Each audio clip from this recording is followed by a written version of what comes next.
last 5 decades, there's ample of data that shows that there's a decline in innovation. Now, some of us will disagree. We have Google Maps on our phone, we have our iPhone, so there's been lots of developments on the software side. But it's hardware innovation that's required. And hardware innovation is something that's required for economic growth. And we feel the effects of economic growth. Hundreds of graduates graduate every year. Most people don't get employed in the field that they graduated in. We ourselves have many graduates that are and they've graduated and now at Starbucks or McDonald's, still looking for a job, still applying, because it's so competitive. But if we had lots of innovation, this wouldn't be an issue today. The other issues that we have with innovation and why there's a slowdown in innovation is because of investment. Venture capitalists, banks, institutional funds, they tend to invest in organizations that give you quicker return on investment. So we've seen this huge growth in the last 2 decades on software development, but not much on hardware development. And it's hardware development that's required. So what's the solution? Moonshot projects. What is a moonshot project? A project that's so crazy that it's almost impossible to do. A project that's so crazy that requires huge amounts of R&D and capital. But where do you find such support? So our mission at Outlook is to develop and launch innovative technology fueled by a genuine desire to leapfrog humanity. So we design and innovate to advance humanity through technological gain. How are we going to do it? Well, firstly, we need to find the innovators to innovate. Well, I found them. It's all of you. You're all here to learn something new, acquire some knowledge, take it back to work, or apply to your everyday lives. So what if all of you, as my innovators, could give me 5 minutes a day, just 5 minutes? So we're all employed, we all work. We work for a month, we get paid at the end of the month. But in the end, we're all carrying out processes on a daily basis. What if you could give me 5 minutes of your time just to carry out one process? How would that work? So I found my innovators.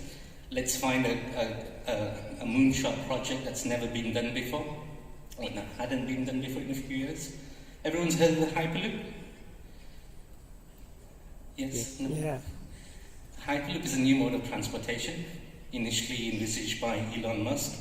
In 2013, he launched a white paper to give the idea of Hyperloop technology. The story goes that in 2015, summer of 2015, he wasn't happy with the pace and speed of the development of the Hyperloop tech. So he announced it as a global competition.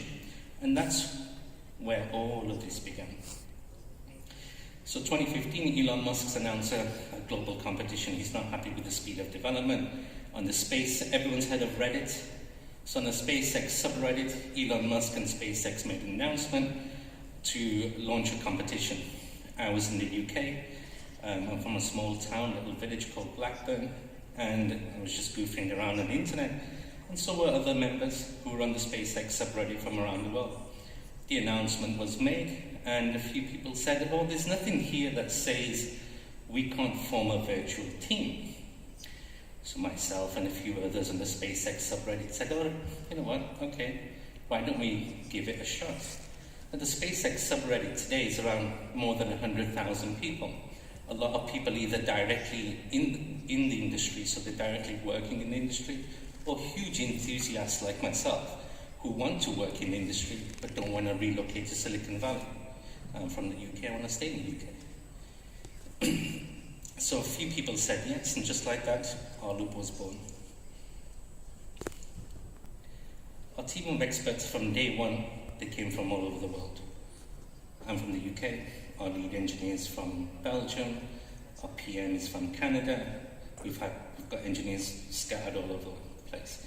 So the question was to ask, how do we now engineer a moonshot project, do complex engineering without being based centrally?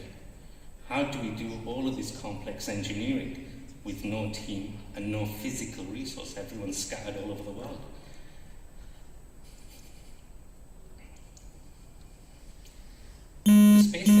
was quite tight. There were initially 2,000 teams. Elon Musk made an announcement, 2,000 teams came forward. And as you can see, there were various milestones that we had to meet. Now, this is the engineering competition, so it's complex engineering that we had to do, and we had to do all of this remotely.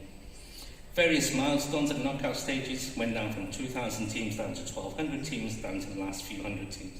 And about 185 teams were selected from the initial 2,000 to come over to Texas to present their engineering designs to SpaceX and Tesla engineers. Out of them 200 teams, I think there were about 185, only 12 teams were going to be selected. And lo and behold, the innovative crowd, the passionate people from all over the world, with no team, no money, no resource, got through. We were one of the 12 teams that came down from the initial 2,000. And that's when we got our first little trophy from Elon Musk. Made us hugely proud that we've actually be able to now do something. But we then came across another challenge. So engineering design remotely, it was difficult, but not impossible. Building something while you're in a full-time job and employed and having no team who are also scattered all over the world, this was the biggest challenge. How do we now physically build a prototype?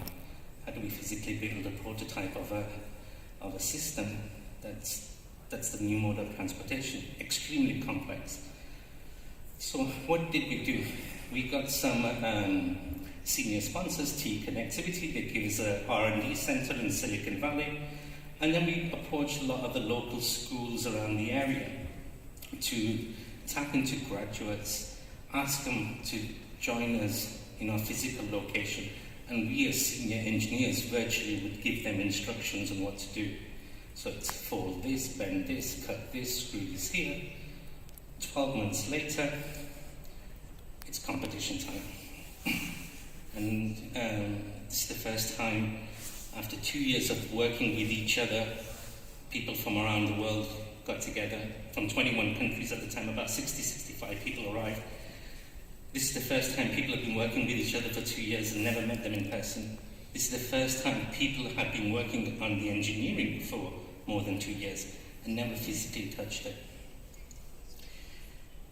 Lo and behold, our Loop won the Hyperloop competition, January 2017. This was our biggest achievement,